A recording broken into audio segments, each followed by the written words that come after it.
It's interesting to me. We're nearing the end, but one of the things I do want to ask you about is, a lot of the clients, you imagine that they're much sort of the bigger clients. Yeah. They're employing this kind of technology because they do have the resources and they do have the people around them.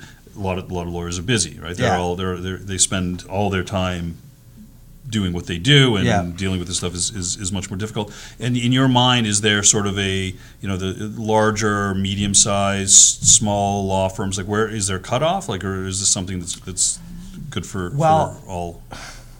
I'll say one thing that doesn't change from the large to the small is a want to expand your business, but again, a budget constraint or a lack of value on some of the things that we do.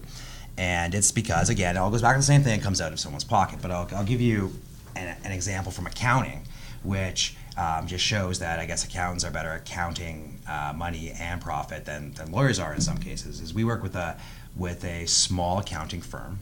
I don't want to say the name. I don't want to call him too small, but I mean it's him, and he has people that work there. But he is the face of the business, and he is the accountant. And so he comes into this studio and he buys the most expensive package that a single kind of the most expensive package you can buy, basically. He's coming in full day in studio, multiple cameras. He uses a third-party host. He has a external marketing company work with him on content and distribution, and he loves coming in and cutting checks on that. The only thing that limits him from doing it more is his own time, because he's got to go out there and actually do the counting, right?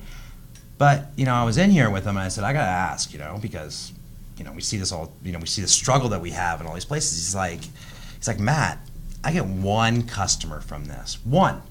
And that pays for, my whole year of this program. But I get two, and I'm laughing. They stay with me for 5 years. That's it. This is whatever. He goes, I got 5 the first time. And that guy only had 25 viewers. 25 viewers on his first webcast. Wow. And he was a small one-man accounting shop. I knew what he paid, and I remember saying to the sales rep, I'm going to go down and talk to him and see if there's anything we can do, because there's no way 25 is going to get him his ROI. And he was begging to come back. Wow.